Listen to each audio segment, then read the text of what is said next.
Good evening dear student, welcome to our channel. तो आज class 9 का टॉपिक लेके आपके पास आए हैं, वो है आपका बोर्ड्स का एटॉमिक मॉडल्स। बोर्ड्स के एटॉमिक मॉडल्स हैं और काफ़ी इंपॉर्टेंट टॉपिक है। आप क्लास 9 में पढ़ने के बाद डायरेक्ट इसको 11th में पढ़ने वाले हो। आपका बोर्ड्स का एटॉमिक मॉडल, आपके एटॉमिक स्ट्रक्चर्स क्लास 11th में। तो इतना ज़्यादा ये आपके लिए इम्पॉर्टेंट है, इसलिए इम्पॉर्टेंट है कि मॉडर्न एटॉमिक मॉडल्स हैं, ठीक है। जहाँ जहाँ सब फेल करते गए वहाँ बोर्ड्स वहाँ पे उसको सही करते गए, ठीक है। इससे पहले रदरफोर्ड का था, तो रदरफोर्ड के भी कुछ मॉडल थे, एटॉमिक मॉडल थे। तो उनमें जब कुछ खामियां आ गई, उनका जब जो एटॉमिक मॉडल था, जब कुछ उसमें गलतियां आ गई, तो वहाँ पे आ गए बोर्ड्स। तो क्यों ये आए ये जान लीजिए कि रदरफोर्ड ये नहीं बताए थे कि जो इलेक्ट्रॉन रिवॉल्व कर रहा है अराउंड द न्यूक्लियस, ठीक है, इलेक्ट्रॉन रिवॉल्व जो कर रहा है अराउंड द न्यूक्लियस, कि वो एक अपने डिफरेंट एनर्जी लेवल पर मूव कर रहा है, ठीक है। उन्होंने कहा था कि रिवॉल्व करते करते क्या है, उसकी एनर्जी कंटिन्यूसली क्या होता है, मतलब कि ख़त्म होते जाता है और फाइनली क्या होता है, जाके न्यूक्लियस के पास चला जाता है लूज़ करते करते इलेक्ट्रॉन, और फाइनली एटम क्या होता है, कोलैप्स कर जाता है। लेकिन बात यही नहीं थी, ठीक है। तब एक नया मॉडल लेके आए, ठीक है। यही चीज़ को सही करने के लिए बोर्ड्स का एटॉमिक मॉडल, बोर्ड्स कह सकते हैं मॉडर्न एटॉमिक मॉडल हो गया, एटम का कुछ मॉडर्न एटॉमिक मॉडल। तो सबसे पहला देखिए मॉडल इसमें क्या था कि आप जान रहे हैं कि बोर्ड्स के एटॉमिक मॉडल्स में क्या बात थी कि यहाँ देखिए, ध्यान दीजिएगा, ये चीज़ आपका लिखा हुआ है, ये आपका सपोज ये जानते हैं आप क्या है, न्यूक्लियस है और ये एटम है, ठीक है। और सभी में क्या रहता है आप जानते हो, क्या होता है यहाँ पे, इलेक्ट्रॉन्स रहते हैं। क्या रहते हैं, इलेक्ट्रॉन्स। सारा में क्या रहता है, इलेक्ट्रॉन्स। यहाँ पे इलेक्ट्रॉन है, यहाँ भी इलेक्ट्रॉन्स है सपोज, ठीक है। सभी जगह इलेक्ट्रॉन्स होते हैं, ठीक है। यहाँ भी इलेक्ट्रॉन्स है, सब जगह इलेक्ट्रॉन्स। सपोज मान के चलिए इस तरह से इलेक्ट्रॉन अरेंज है किसके अराउंड, मतलब कि न्यूक्लियस के अराउंड अरेंज है। मतलब क्या, न्यूक्लियस पे क्या है, आपका जान रहे हैं कि न्यूक्लियस पे क्या होता है, आपका पॉजिटिव चार्ज होता है। पॉजिटिव चार्ज ही क्या है, प्रोटॉन है। पॉजिटिव चार्ज ही क्या है, प्रोटॉन है। और न्यूट्रॉन भी रहता है, लेकिन न्यूट्रॉन पे कोई चार्ज नहीं होता है। तो यहाँ पे क्या है कि इस तरह से आपका मान लें कि इस सेल के बारे में, के सेल हो गया, एल सेल हो गया, एम सेल हो गया, इस तरह से ये सेल बोलिए या ऑर्बिट बोलिए, ठीक है। ये सबका ज्ञान जो सेल बोलिए, ये सेल बोलिए, ऑर्बिट बोलिए इसको, या फिर एनर्जी लेवल, क्या बोलना है आपको, एनर्जी लेवल। आखिर एनर्जी लेवल भी क्यों बोला गया, इसके बारे में बताया जाएगा। तो सबसे पहला इनका एटॉमिक मॉडल ये था, बोर्ड्स का एटॉमिक मॉडल, कि electron revolves around the nucleus on circular path. सबसे पहला क्या था कि इलेक्ट्रॉन्स जो है, electrons revolve around the nucleus, electron revolves around the nucleus, around the nucleus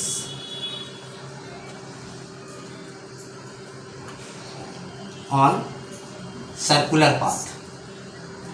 तो कह रहा है कि पहला ध्यान दीजिए, फर्स्ट वाला एटॉमिक मॉडल आपसे कोई पूछते तो क्या हुआ कि electron revolve around the nucleus on the circular path पे ये मूव कर रहा है। इट इज़ क्लियर, ठीक है। और इन्होंने क्या हुआ था, स्टेबिलिटी ऑफ एटम के बारे में भी यही बताया थे कि एटम क्या है, अपने आप में स्टेबल है। कौन बताया थे, बोर्ड्स का एटॉमिक मॉडल। ये सारे एनर्जी लेवल की बात जो किए हैं वो, ठीक है, एनर्जी की बात आ रही है, मतलब कि समझ ही रहे, एनर्जी लेवल का मतलब समझ रहे हैं कि हर एक सेल का, हर एक ऑर्बिट का अपना एक फिक्स एनर्जी है। फिक्स एनर्जी की बात कौन की है, ये आपका बोर्ड्स का एटॉमिक मॉडल में आया, फिक्स एनर्जी की बात आया, ठीक है।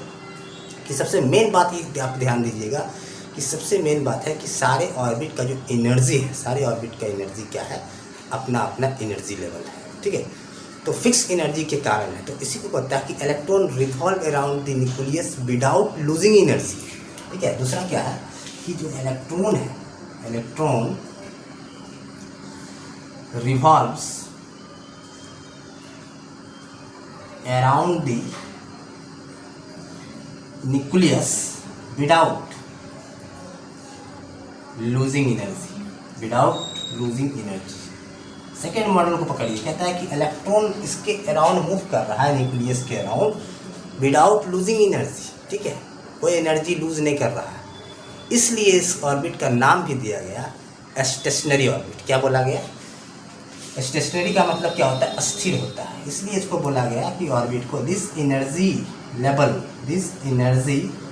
लेवल बोलिए या फिर ऑर्बिट बोलिए, इज कॉल्ड स्टेशनरी।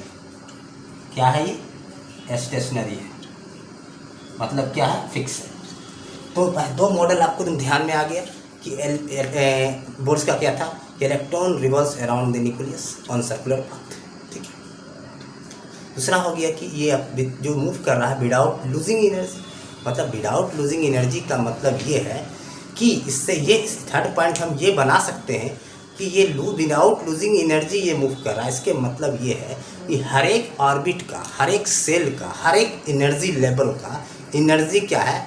फिक्स है, क्वांटिनाइज्ड है। क्या है? फिक्स। क्या है? Fix energy. और जिस ऑर्बिट पे इलेक्ट्रॉन घूम रहा है उस इलेक्ट्रॉन का भी एनर्जी क्या होगा? फिक्स होगा। क्लियर है कि उसका अपने लेवल पे घूमेगा। ठीक है। अगर थर्ड सेल में है इलेक्ट्रॉन तो थर्ड सेल का एनर्जी फिक्स है। ठीक है। इसके मतलब इलेक्ट्रॉन का भी एनर्जी फिक्स है, उसी एनर्जी लेवल पे ये मूव कर। सबसे बड़ा पॉइंट से ही ड्रॉबैक्स, यही चीज़ को वो पॉइंट आउट करके निकाले और बन गया एक नया एटॉमिक मॉडल। और दूसरी बात है, जैसे ही ये बात बोले तो एकदम क्लियर व्यू आ गया सबके सामने कि एटम बड़ा अस्थायी है, कोलैप्स होने वाला नहीं है। ठीक है। लेकिन रदरफोर्ड की बात ये थी, इसके पहले वाला, ये तो 1913 में आए, इनसे पहले जो आए थे उन्होंने कहा कि क्या होता है, कंटिन्यूसली वो घूमते एनर्जी लूज करेगा और फाइनली जाके न्यूक्लियस से टकरा जाएगा, एटम कोलैप्स कर जाएगा। ठीक है। स्टेबिलिटी तो गया, लेकिन यहाँ पे ये सबसे बड़ा बात क्या है कि एटम क्या स्टेबिलिटी के बारे में बताएं और कुछ पॉइंट्स समझा के बताएं। देखिए ये फिक्स एनर्जी लेवल पे घूम रहा है। अब इसका थर्ड पॉइंट्स क्या कर सकते हैं? आप कर सकते हैं ईच एनर्जी लेवल, कहता है ईच एनर्जी लेवल। अब ये कह सकते हैं, देखिए उन्होंने कहा था, देखिए पहली बात ये कहा था, रदरफोर्ड भी ये बात बोले थे कि electron revolve around the nucleus on circular path, circular orbit पे मूव करता है। ठीक है। लेकिन यहाँ पे बात अब आ गई, एक नया बात ये आ गई कि इलेक्ट्रॉन तो रिवॉल्व कर रहा है न्यूक्लियस के अराउंड, लेकिन क्या? On fixed energy, with fixed energy level. ठीक है। तो कहता है थर्ड में कि electron revolve around the nucleus,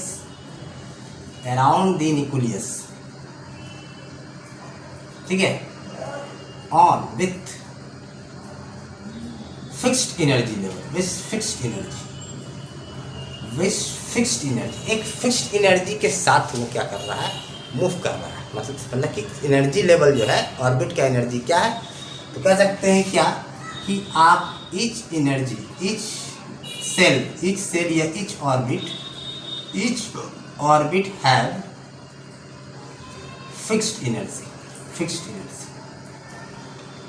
कह रहा है कि हर एक ऑर्बिट का एनर्जी क्या है? फिक्स है। और अगर जिस ऑर्बिट पे इलेक्ट्रॉन मूव कर रहा है उसकी भी एनर्जी क्या है? फिक्स है। समझ रहे हैं आप?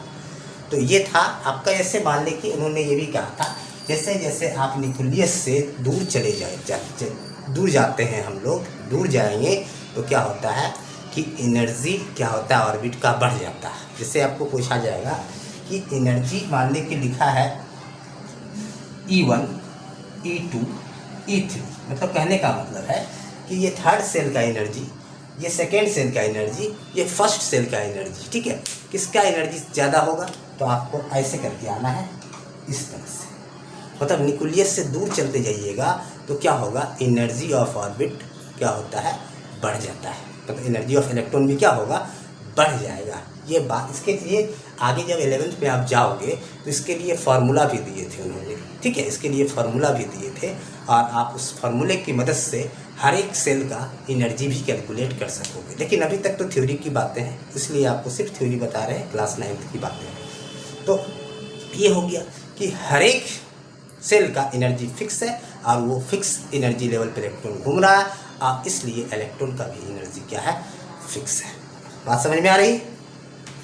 Electron revolve around the nucleus with fixed energy, fixed energy के साथ घूम रहा है। इसके मतलब है कि each orbit have fixed energy, सभी ऑर्बिट का अपना अपना एनर्जी फिक्स्ड है, क्वांटिनाइज्ड है। क्वांटिनाइज्ड का मतलब है फिक्स होता है, ठीक, फिक्स इनर्जी। अब देखिए कहता है इसमें कि जब इलेक्ट्रॉन, कहता है कि व्हेन एन इलेक्ट्रॉन्स जंप्स, ये बहुत इंपॉर्टेंट बात बताने जा रहा हूँ, यही इतना बोल के आपका हम थ्योरी को ख़त्म करने वाले हैं। मतलब सारा आउटकम क्या आएगा आपको बता देंगे लास्ट में।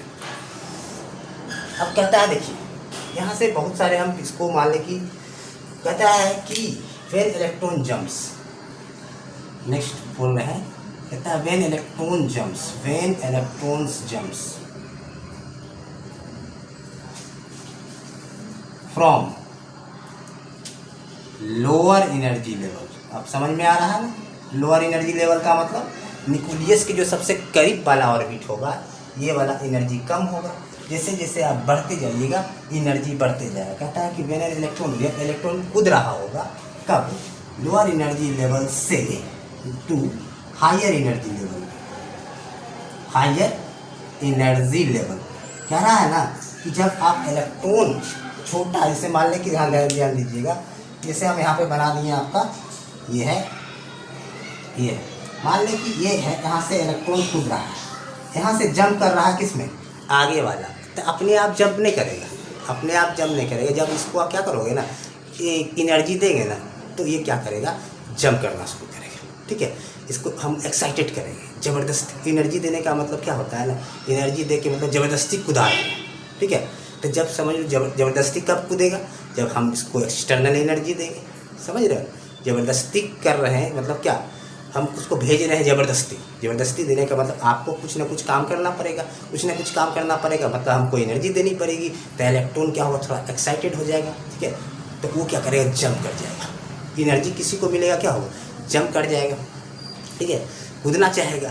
तो जब इस जान लीजिए, जब कोई भी इलेक्ट्रॉन लोअर एनर्जी लेवल में से हायर एनर्जी लेवल में जाएगा, तो उस समय क्या होगा, वो क्या करेगा, एनर्जी इज क्या होगा,